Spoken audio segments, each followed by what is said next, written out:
Okay, so today we'll study the AC voltage controller, the last part which we could not complete last day. Small part was left regarding AC voltage controller.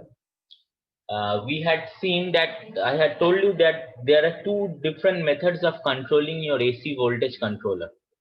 Your AC voltage controller is converting your AC to AC only. A variable magnitude is variable, but frequency is same. That is how your conversion is done. And we had two methods of controlling. One is phase control, and another, the second one today which we are going to discuss, is integral control. The same circuit, okay, the same circuit we are utilizing. We have a AC source, we have two thyristors, and we have a load. It may be R load, it may be RL load, whatever it may be.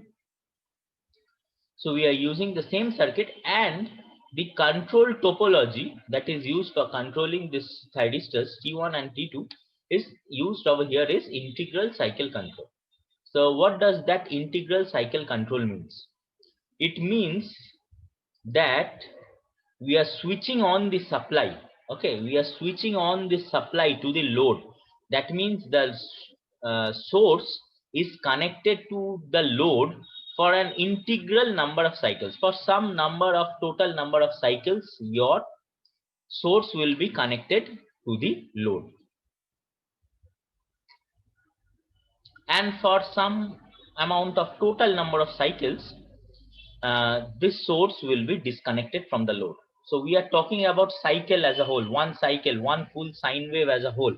We are not controlling each and every sine wave.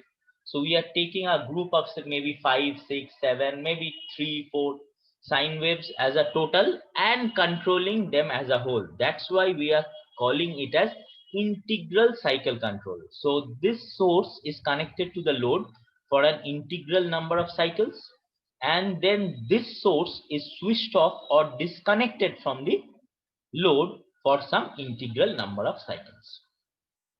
So obviously some pulse should be given during which the source is connected to this load. Some pulse should be given to T1 and T2, right? Then only my source and load will be connected.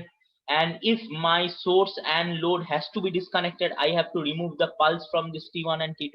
Then it will form an open circuit. So that is the principle we have to apply. So the gate pulses IG1 and IG2, which means the gate pulses to T1 and T2, will turn on your thyristors T1 and T2 when my source is connected to load, and they should be removed when source has to be disconnected from the load. Now for this case, for the next diagram, you will see what we have taken. We have taken 3 complete cycles of source being connected to load. That means that 3 complete cycles are called as on cycles. Okay, and when the source is disconnected from the load, we have taken 2 cycles. Okay, so that are called as on off cycles. So this is basically on cycle. I'll just make it for n equal to 3 on cycles, and when the gate pulses are withdrawn, we have some, that is m equal to 2. So n is number of on cycle and m is number of off cycle, and this process goes on repeating one after another. So as you change in bring about variation in the source being connected to the load, we are bringing in variation of output voltage. Previously what is happening, if my source is always connected to load, always I'll get a sine wave at the load. Now I am disconnecting at this point, so at the output I'll not get this waveform. I'll get this one, then 0, then again this waveform. So average value, RMS value will change. So at the output we are getting variable voltage. So this is variable voltage, means AC voltage controller through the principle of integral cycle control. Okay, and the other names for this is on off control, burst firing control, zero voltage switching control, cycle selection, cycle syncopation. These are the other names, but the general name which we use is integral cycle control, and in many cases you will see the name on off control. So these two names you have to remember. Others you can go through the names. Okay. Now let's see what is happening. So we are giving a Vs over here. See, Vs continuous, always a sine wave, right? Always a sine wave goes on. Now we are giving the gate pulse like this. So G1 is given on, G1 means T1 will be on, and G2 means T2 will be on. So G1 will be on for during this period, T2 will be on during this period. T1, then T2, then T1, then T2. Then during this whole period, we are not giving any pulse, so no switch will be connected. Then again, the same process repeats in this part. So what we'll get now? So when gate pulse is given to T1, so when this is on, so we are having positive cycle, right? This is positive connected to positive, so this is on. V0 is equal to Vs, which means the positive part. So positive part. So positive part drawn over here. Now when T2 is on, so this is negative, this is positive, right? V0 is equal to Vs. If you apply KVL, so what is Vs during this part? The negative cycle of the sine wave. So negative cycle of the sine wave drawn over here. Then again, which is on? T on, positive cycle. Which is on? T2, negative cycle. Then again T on, T1, then again T2. Then from 6 pi to 10 pi, it is off. So 0. Then again the process repeats. Okay. So now you see over here, so how many cycles it is on? That is your n number of cycles. If you see from this diagram, 2 pi, 4 pi, this point is how much? 6 pi. So 3 complete cycles. So 6 pi, it is ending at 6 pi. One cycle is of 2 pi. So how many cycle will be there? N equal to 3. This is variable. This is up to you. How much voltage you want to obtain at the output, that depends upon your choosing your N and M. Okay. Next, how many cycles it is off from 6 pi to 10 pi? So how many cycles? 4 pi, right? Each cycle is 2 pi, so number of cycles is 2. So off number of cycles, which is equal to M. So M is equal to 2 over here, and N is equal to 3. In exam, you can draw differently, no problem for me. You can show N equal to 5, M equal to 1, N equal to 1, M equal to 5, or N equal to 1, M equal to 2, anything you can show. But don't show N equal to 1, M equal to 1, that doesn't means, that is just a simple thing, means one cycle on, one cycle off, average value will remain same as a half-wave rectifier, half-wave AC voltage control. So show different values of N and M in your example. Now what we have to do, we have to go into the RMS and average value calculation. Okay. RMS value is calculated over here. Please, you do a homework, calculate the average value. Okay. I'll just use this one. Okay. So how will you calculate your RMS value? Now over here you see what is my time period.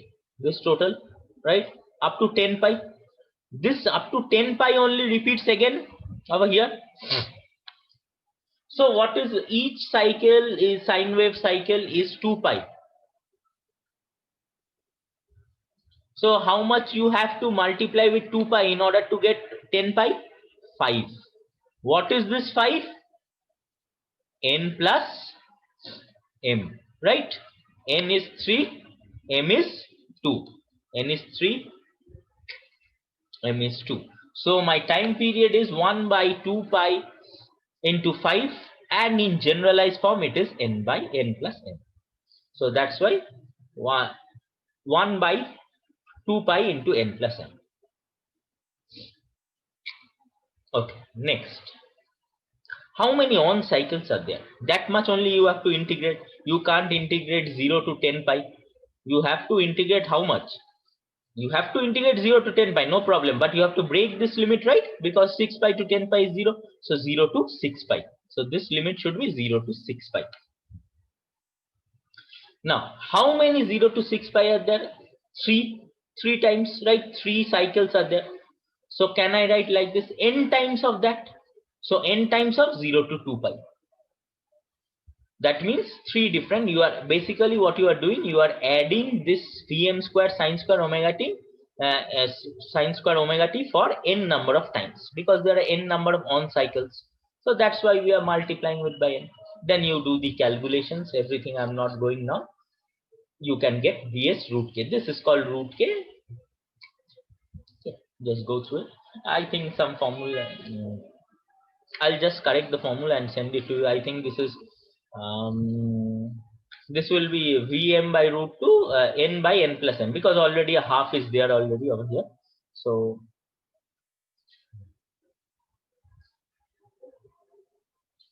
this will be Vm by root 2, which is nothing but Vs n by n plus m. This half and this square root cancels out. So one half will be present over here. So this is root k. Root k is nothing but n by n plus n by k is nothing but n by n plus m. Okay. And how will you calculate the RMS current? Divide VRMS by R. Now RMS value of thyristor current. Now you know that if I calculate the RMS value of thyristor current, each thyristor should be considered. So T1 is considered only this half cycle, right? So what is my time period? 0 to pi. So that's why same thing is done, but the limit is 0 to pi, because each thyristor will only conduct for half cycle. T1 is T1 is conducting for 0 to pi. T2 is conducting from pi to 2 pi. That is again pi cycle. So that's why the limit over here, integration limit 0 to pi. And what we are integrating? RMS value of thyristor current. So I not RMS. Okay. That's why I have used R or I over here.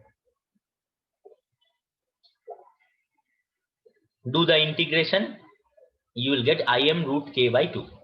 And similarly, if you calculate the average value, how to calculate average value, you know, you have to use the same formula. There will be no square root term over here, no square term over here. Same thing, you will get Im k by pi. So these are the formulas which you should use to solve the problem. See, same thing type of problem is given. Only thing is difference, like last day we had discussed two problems. Same problem is given, except now instead of phase control, what we are using is integral cycle control. So we have to use these formulas now. So 6 cycles on, that is m equal to 6. N equal to 6 and 4 cycles on off. So m equal to 4. So what is my VRMS? First value is RMS. VRMS is Vs root k. So Vs root k, what is k? N by n plus m. That's why I was telling some the square root will not be there in the formula. So n by n plus m. So what is Vs? 230. 6 by 6 plus 4. Okay, n is 6 because on cycle is 6, off cycle is 4. M. So 6 by 6 plus 4 gives you this one. Power delivered to the load, you know, VRMS square by R. Done. Same. Input power factor, VRMS square, VRMS by Vs. None. All these formulas discussed. Average and RMS values of thyristor current already derived.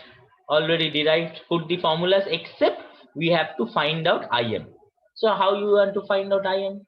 So 230 root 2 by 15, that is Vm by R. What is Vm? This is always RMS value, and Vm is RMS into root 2. So 230 root 2 by 15, and this goes on. So please be careful which type of control is given.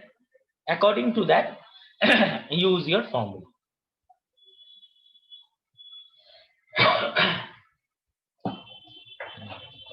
So this ends your AC voltage controller, and what we have done is we have made discussions about two types of control logics which can be used in your